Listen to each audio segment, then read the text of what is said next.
devoted dog discovers the meaning of its own existence through the lives of the humans it teaches to laugh and love. Reincarnated as multiple canines over the course of 5 decades, the lovable pooch develops an unbreakable bond with a kindred spirit named Ethan.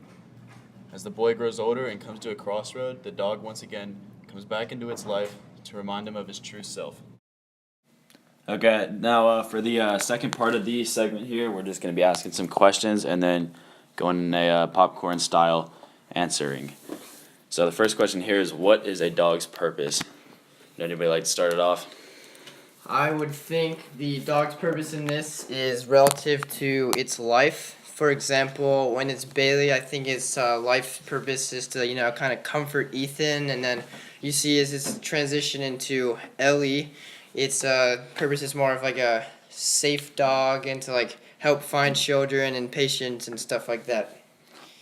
Yeah, I would agree. I think bouncing off of that, I think that with each new life, it determines its new destiny, and I think that in the end of the story, or at the end of the multiple stories, when he finds Ethan and he puts him back together with his child and girlfriend, I think that he finally connects all the pieces to the puzzle and he finds his true destiny.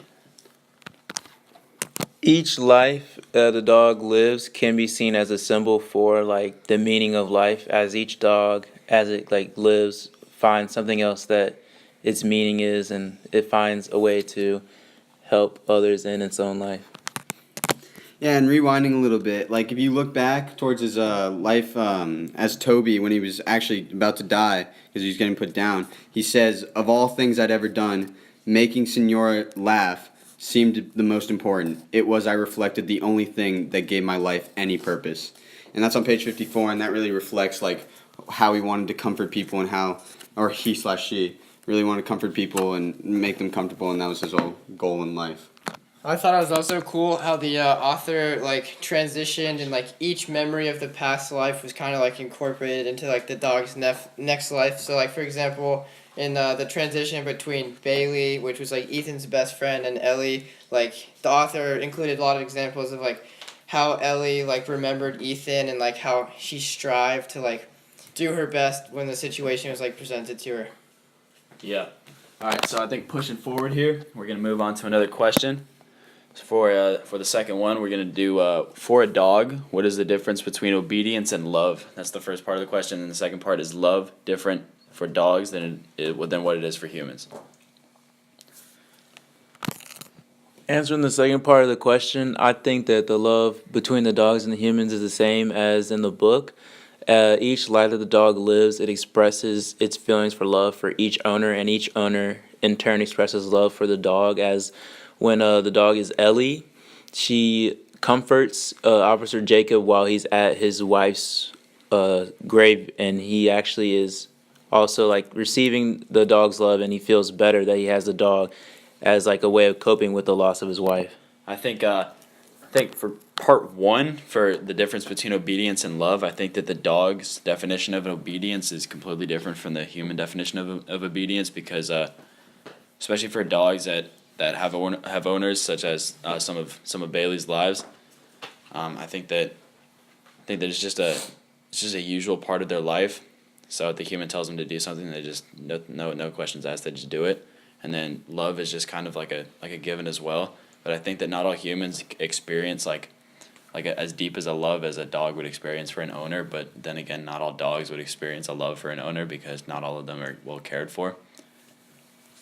I would also like to kind of connect this to like present life, and like for all those dog owners, I think this book really like relates well to like understanding how emotionally connected a dog like truly is to you. Like you can see that how Ethan like is like a huge impact in Bailey's life, and how as Bailey like goes through the lives, like her last life is actually like she finds Ethan again and like goes through the same rituals that her and Ethan used to go through, like tossing the ball and like just like being with each other and comforting each other, and like just kind of being like one cohesive family.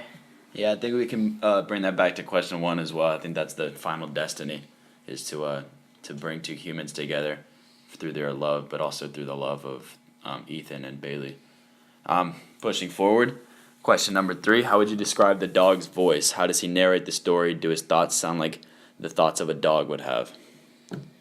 Well, it's really like I think it's more he's human. He's got a whole personality, and he has feelings, and he understands what's going on. He's aware, and he learns, and he adapts to his surroundings, and like that really just like as he learns and he goes more, he becomes almost not cocky, but full of himself that he understands more than the others around him. Like when when the dog begins its life as Bailey after passing away as Toby, he makes fun of the other puppies for not understanding what to do and like maybe that they're not fully aware of their situation.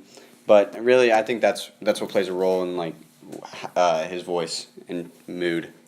Yeah, I think the voice of a dog is also similar to that of a child, especially in this book. I think the narrator kind of narrates it like a children's book instead of a young adult's novel, because of just the dialogue between the characters, especially in the first one when the dogs were rescued, or not rescued, but more so captured and put into the enclosure with all the other dogs. I think that the names that he gives them, Sister and Hungry and all this stuff. I don't know. I think it was just kind of immature, in a sense.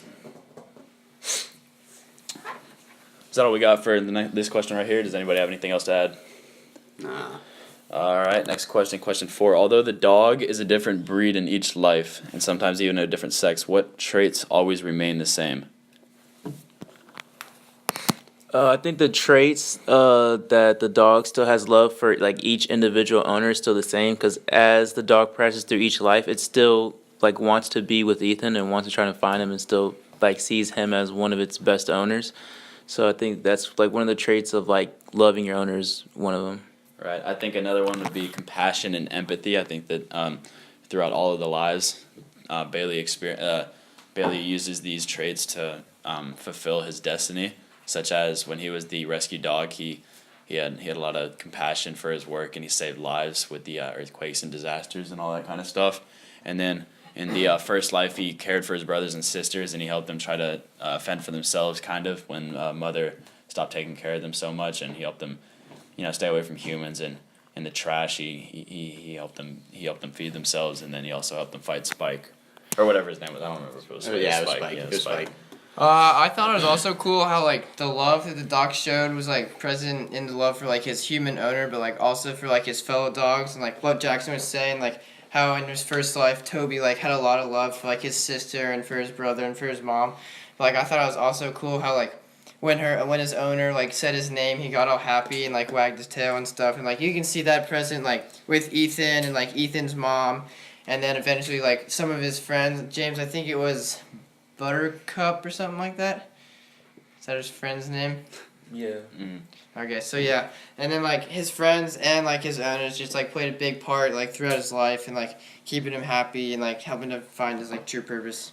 Yeah, and kind of going off what you said about how happy Toby or Bailey or Ellie would get when they were talking about their name or getting recognized as a specific name, like that just kind of showed a sense of ownership and like home, and kind of brought him to feel comfortable with his owner. Like he was able to fully feel like he was connected with them. Yeah. One could also make the argument that some of Ethan's traits would also rub off onto Bailey, such as his family and bonding skills. I think that he develops a lot of love for the people in Ethan's life, such as his girlfriend, his mom, his friends, even the mean one. He has a relationship with them, although that's not a positive relationship. He still recognizes who he is and knows how to deal with them. And one last thing, like if you think about it, they kind of matured together. Back to the whole thing that like you think the voice that represents a kid, like that kind of shows how at the same time like they were growing up together. Exactly. They were separate. Yeah, but separate but together. Like at the same even if the dog wasn't with Ethan, he was still growing up along with him, which kind of They established a relationship at the beginning, but then they separated and they still matured separately, but kind of in the same way, and then they met up in the end and fulfilled their destiny, which I think is one of the main themes of the story. I think the dog's purpose means how to find yourself in a sense. Yeah. I would like to end today's podcast with a quote, and that says, "It was starting to seem to me that just when I had life all figured out, it changed." And that is on chapter 4, page 2. All right, and thanks for tuning in on the podcast, guys. See y'all next time. Adios.